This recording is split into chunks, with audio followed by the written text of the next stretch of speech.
सनातन संस्कृति के लिए समर्पित आचार्य महेंद्र मिश्र मानस मणि जी के YouTube चैनल को सब्सक्राइब करके सुंदर भजनों एवं कथाओं की अमृत वर्षा का लाभ प्राप्त करें। मेरे भाई बहन, हर व्यक्ति के जीवन में एक गुरु नहीं है। मुझे बड़ी प्रसन्नता हुई जब आपने कल कहा कि मैं यहाँ बच्चों को लेकर के आना चाहूँ, और मैं तो जिस दिन से आया उस दिन से कहता चला आ रहा हूँ कि हर माता पिता को चाहिए कि वो अपने बच्चों को भी लेकर के धार्मिक भूमि में पहुँचे।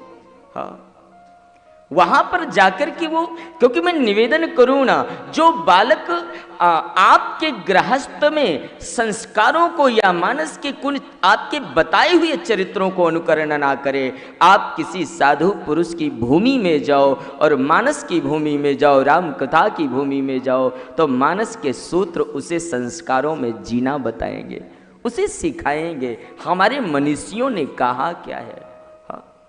क्योंकि दुनिया में एक गुरु नहीं है बच्चों।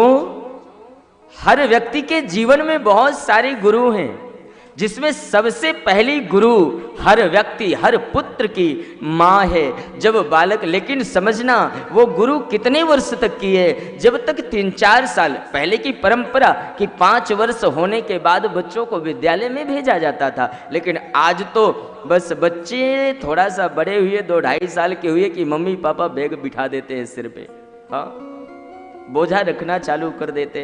तो सबसे मैं पहले कहूं कि कुछ दिन तो स्वतंत्र रहने दो इन्हें, हाँ, स्वतंत्रता में जीनो दो इन्हें, क्योंकि स्वतंत्रता मिटती चली जा रही है मेरे भाई बहन। हम हमेशा एक दबाव में, सबसे पहले बड़े बुजुर्गों को, घर में रहने वाले माता पिता को हमेशा एक दबाव में रख करके संतान को जीना ना सिखाएं, उसे स्वतंत्र रूप से जीना सिखाएं। ये हमारी पद्धति है, ये हमारी संस्कृति है, हाँ। लेकिन स्वतंत्रता के साथ साथ संस्कारों का होना बहुत जरूरी है। सबसे पहली गुरु माँ है, जो हर बच्चे को कितने वर्ष तक, 5 वर्ष तक की वो गुरु है, और बच्चे का हाथ पकड़ के वो माँ गुरु आश्रम में, गुरुकुलों में, विद्यालय में ले जाती है और फिर कहती है, आज तक की गुरु तेरी मैं थी, लेकिन आज के बाद विद्यालय में बैठा हुआ ये गुरु है तुम्हारा, जो तुम्हें संसार में रहना बताएगा। जिस विद्यालय में बच्चे पढ़ते हैं ना, उस विद्यालय के गुरुजन की बात मानना ये सबसे पहला कर्तव्य होता है, हाँ, क्योंकि वो हमारे गुरु हैं ना। दूसरा गुरु वो विद्यालय का है, जो हमें संसार को, क्योंकि जो विद्यालय में विद्या दी जाती है वो संसार की विद्या दी जाती है। यानी संसार में आप कीर्ति पाना चाहते हो, संसार में प्रतिष्ठा पाना चाहते हो, संसार में रहकर के अपना नाम करना चाहते हो, तो विद्यालय में बैठे हुए गुरु की बात माननी पड़ेगी, तभी तो आप अर्थ धर्म की प्राप्ति कर पाओगे।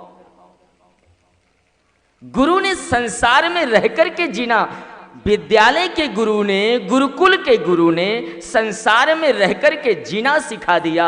और क्योंकि वो हमें जरूरी भी है, वो हमें लेना भी पड़ेगा, क्योंकि हम संसार में आए हैं तो संसार के कुछ समझने की हमें जरूरत है ना उसमें।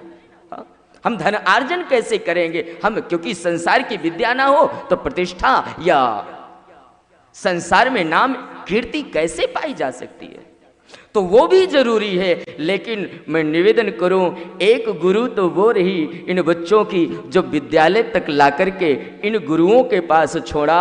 और इन गुरुओं का काम क्या है कि संसार की विद्या देने के बाद किसी साधु की भूमि में ले जाकर के कहे कि संसार में रहने के बाद भगवान के प्रति आस्था क्या होनी चाहिए। अगर ये चाहिए तो राम कथा की भूमि में चलो, वहां पर सिखाया जाएगा।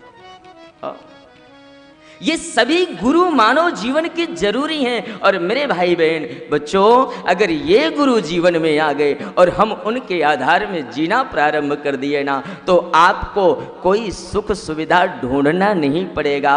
मानस में गोसाई जी कहते हैं ना, जिम सुख संपत्ति बिनहि बोलाए, धर्मशील पहि जाहि सुहाए। धर्मवान व्यक्ति के पास में तो वो अपने आप दौड़ती चली आती।